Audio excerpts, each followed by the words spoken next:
Hey everyone, my name is Nikki Page. I am a fly tyer, and I have been getting a lot of questions on how I tie my Perch Fire Tiger Deceiver. So I wanted to make a quick video. I hope everything turns out. I'm doing this on my laptop and it's my first video. So what we've got in a vise here is a 4/0 Mustad stainless steel saltwater. We're using mono thread. I have sharpened this, but I did that before starting the video just to save some time. First material we're going to need is some yellow bucktail, and you want to use the long fibers. You want to try to get, with this particular pattern, the larger sizes, you want to get as long of fibers as possible. So you pull off a bunch, clip that off, and then what you want to do is you want to hold your tips and you want to kind of wiggle and pull out all the short stuff. You can save that for smaller flies. I typically just throw it away because I don't use it. And then you want to check your end here. Anything that's just kind of straggler hanging out like that, I would pull that out. That looks pretty good. I will pull this together now, and I'll just cut that flush. Before I tie this in, I will put a tiny drop of head cement on there. Now, I'll lay this right on top, make 2 loose wraps, make sure it's set on top, cinch it down. Don't leave off your tension and just start winding towards the eye and really crank that down. Now, it's not going anywhere at this point. So I just make 2 or 3 turns to bring it right back to where you tied the first piece in, and you're going to repeat the same process. So get your bucktail, clip off a piece, prep it the same way.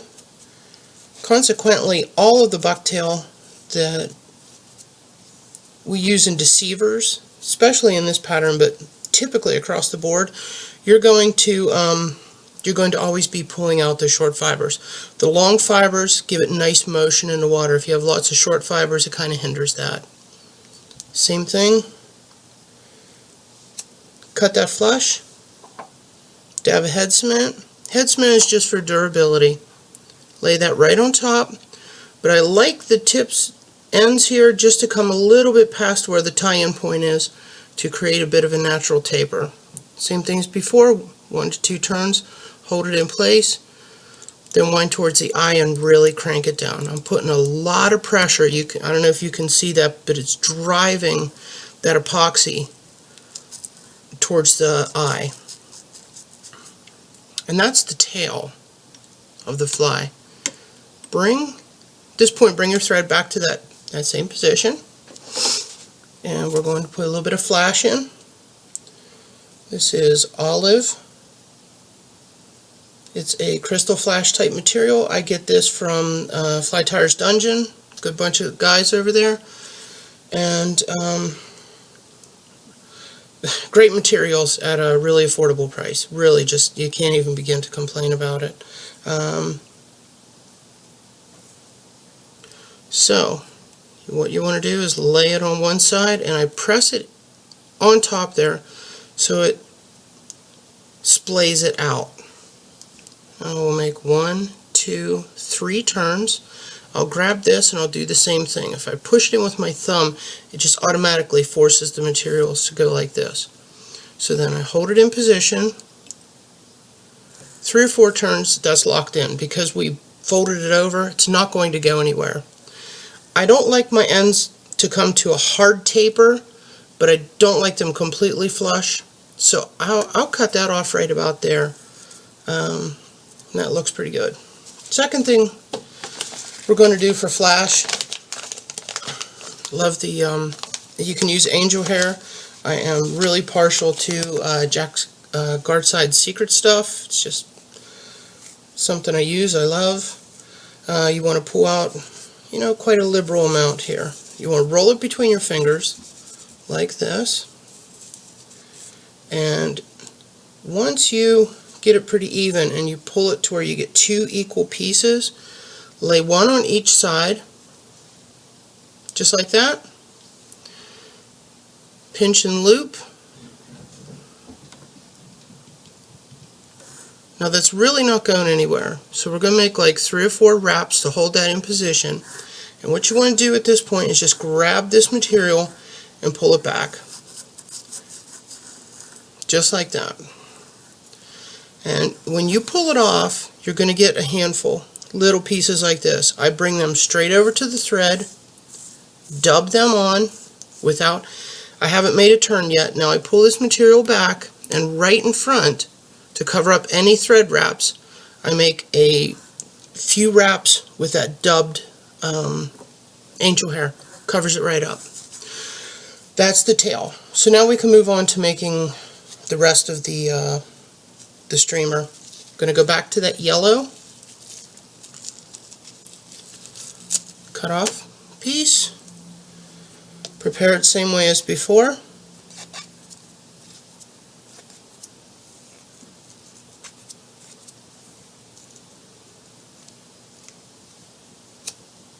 Cut the ends, dab of cement, put it in place, cinch it down, then I grab it with my thumb and forefinger and really squeeze it and work it around. If you have a rotating vise like I do, just invert the hook. If not, you might have to flip it over. We're going to get some orange bucktail now. Cut off a piece, exact same preparation.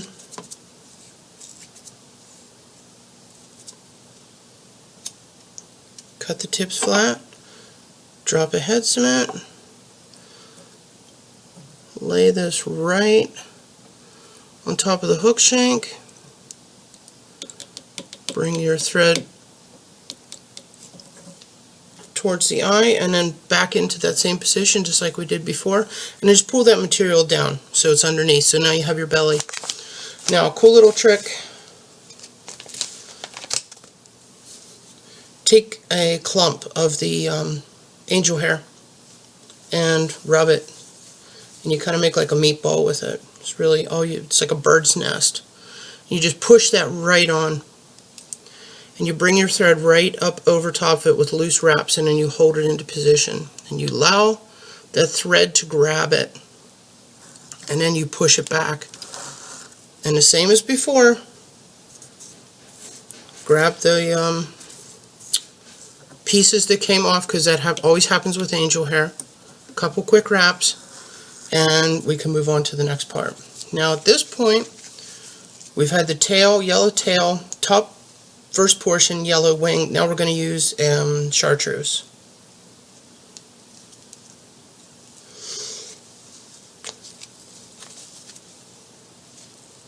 So, cut off your piece of chartreuse.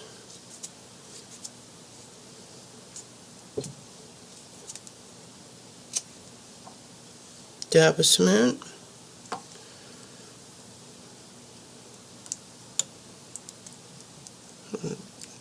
Tie it right on top, just like before.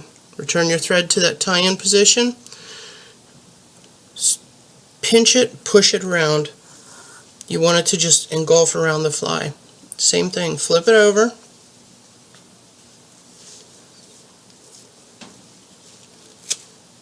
Orange bucktail.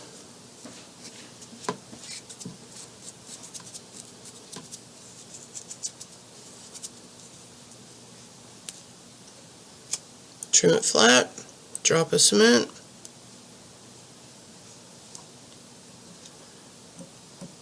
set that right on top, 2 loose wraps, hold it into position, work your thread forward, and you break the thread. Here's a good time. You can see that everybody's human when they break the thread.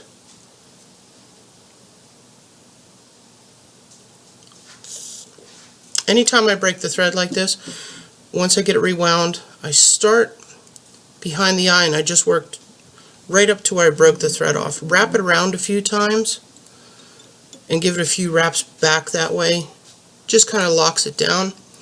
Now I can hold this and come right back over top of it. I'm just going to give those a couple extra wraps. I wouldn't normally do that, but I want to make sure that that is not going anywhere because I broke the thread. Okay. It's just a piece of angel hair there. So that's cinched down. That's looking very nice. Going to come back in with the crystal flash. Exact same process as before. I only put this on top. Obviously on your fly, it's your fly. Anytime I'm at a show, a symposium, I'm teaching, it doesn't matter. I tell everybody, your patterns are patterns, but you know, by all means, experiment. Play around. You might come up with something that's absolutely fantastic and works for you. So, now that we got that portion in, I'm going to come right back in, just like we did before, the bird's nest of angel hair. Wrap that around. Now, I'm going to come in with a bit of green bucktail. This bucktail that I choose to use is not as long, so I only really want this darker portion up front here. Just gives the fly a bit of variation. Prepare it the same way. Pull out the short fibers.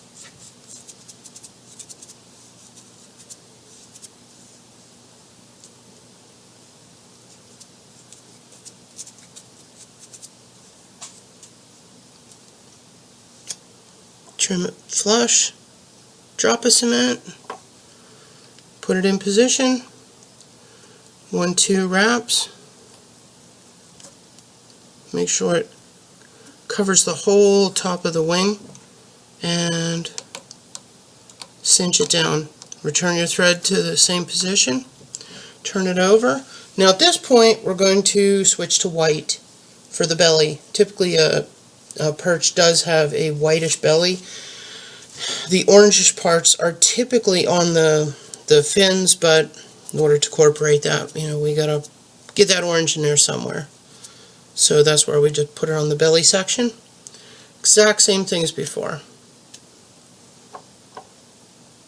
Trim, head cement, set it on, cinch it down.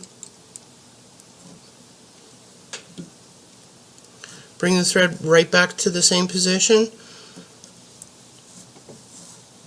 Make sure that's all nice and centered. Flip that back over. And everything is progressing beautifully. Now, this last point of tie-in, instead of, I mean, we can do one of two things. You can continue and finish it on just tying the way we did, but I actually like to do this part hollow style. Just gives it a bit of a larger profile. So, the first thing I'm going to do is take some peacock herl, and I'm going to take quite a batch, 15 maybe fibers, and what you want to do is you want to measure, kind of taper it. You don't want it to be completely flush, just doesn't look as well on the fly, but you want it to come to right about there. That looks pretty good. So you'll trim that off, touch a head cement, and you're going to turn this around and you're going to tie it facing out this way. So I'll show you what hollow tie is here in a second. So we give that a couple loose wraps right behind the eye. That's not going anywhere. And now we can carry on with our final part of our wing. So we're going to use olive bucktail. Cut off a piece for this. Prepare it the exact same way. You'll find once you start tying these flies that it's very repetitive, very redundant with the way they're tied. Drop of cement.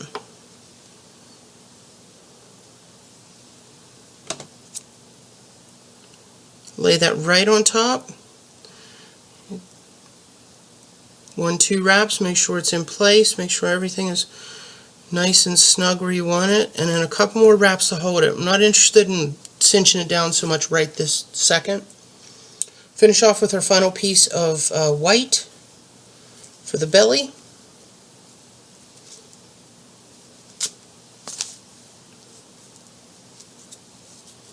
And same as before. Trim it. Drop of cement. Now set that right on the underside, and 1-2 loose wraps. And I don't know if you can see this, but I'm really tying right behind the eye of the hook. If you can see, right there's the eye. My thread wraps are right here. So I have enough wraps to hold this down. I want to come through and make sure that these pieces here, what I'm trimming, is they stop before they hit this wing. It just cuts down on the bulk. What I'll do at this point is just come through with a bit of head cement. And now I can, in nice wide open turns so you don't put as much pressure on the thread, so you're less likely to break it, you can cinch that down. That's pretty good there. Now what I like to do is come back to the angel hair again, and I just break off small pieces, and I just loosely, really haphazardly, just dub this on here. It doesn't need to be perfect by any means. And wrap it forward. And I like to cover up the thread wraps. And because we're tying with mono, it doesn't matter if you run your thread through this, you won't see it. Now you can do this one of two ways. If you have a pen, you can push everything back. I can see that my peacock curl is right here, so I can grab this peacock curl and I can come in here and separate the white just like that, and I can pull these apart. So I'm just going to do it that way. I hope you can see how I did that. And I'm going to push the white down for the belly section. There's a straggler piece. Just cut that off. Now, just kind of want to press this head together, pull the belly together. Just make sure everything has a nice shape to it. And because it's hollow tied, it's pretty durable. So you can kind of cinch down on this stuff pretty hard. It's not completely indestructible, but it's pretty good. Now what you want to do at this point is you want to build a dam of thread right in front of the material. What you don't want to do is you don't want to run your thread up on the material, because that'll force everything back down. And if you're going to do that, you're further ahead just to complete the fly standard Deceiver style. So once you get a nice cone shape here, and you'll see that's really what you're looking for. That's the shape right there. I'm just going to put a little drop of head cement right around here. I'm going to come in with my whip finish, and I am going to finish the head here. So 5 turns, 1, 2.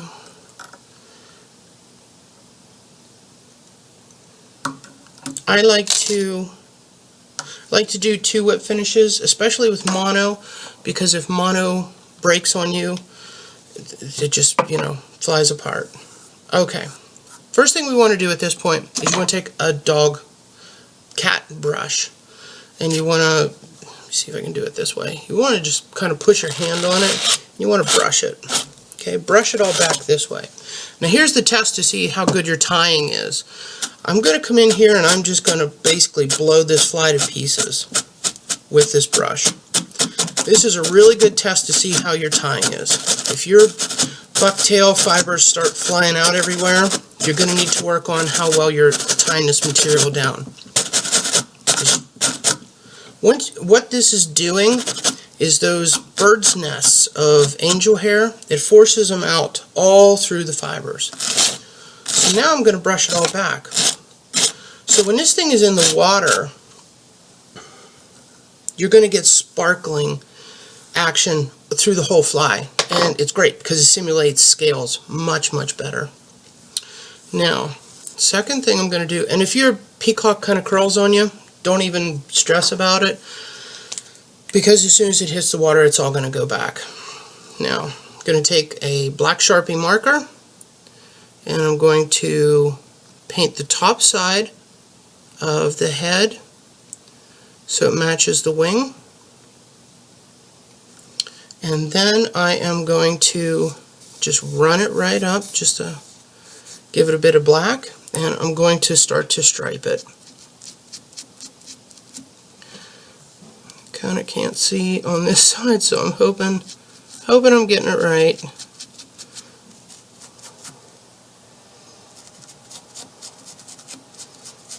I think that's looking pretty good. And you know, be artistic with this part, vary it. No two perch look the same.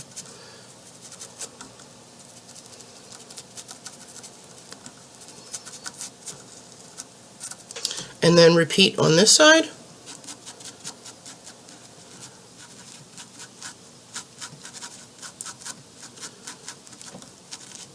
Now the very next step we're going to do after we get the barring finished here is we're going to put the eyes on. Once the eyes are on, this fly is finished. I have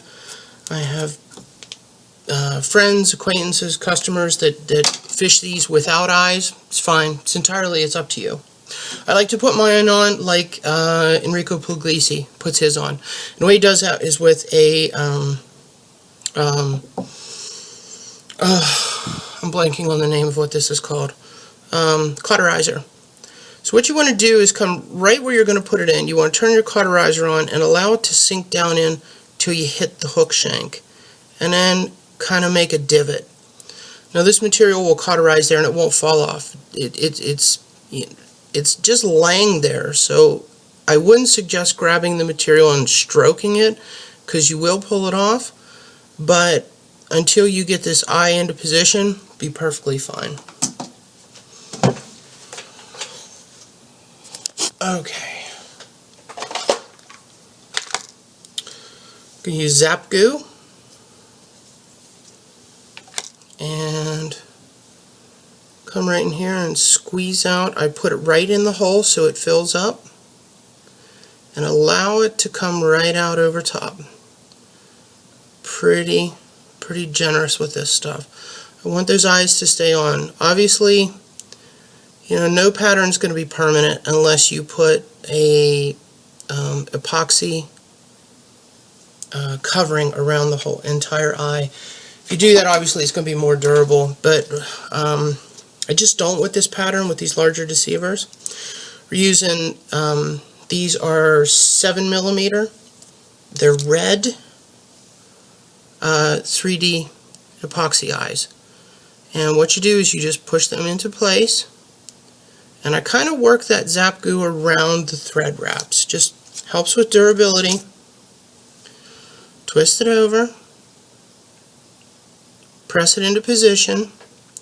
Now what I do is I pinch the wing and I grab the eyes, a little bit in the front, a little bit in the back, and I squeeze them together, and I hold them for, you know, 5-6 seconds, however long you want. You can hold them for as long as you want. Obviously the longer you hold them, the better the set is going to be. And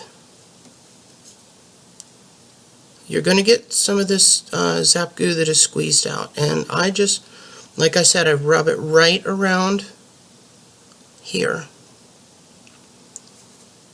Now the last step that I do with this, just to ensure everything is nice and durable, I am all about durability with my flies, is I will go over all of these thread wraps and a bit of this underbelly here with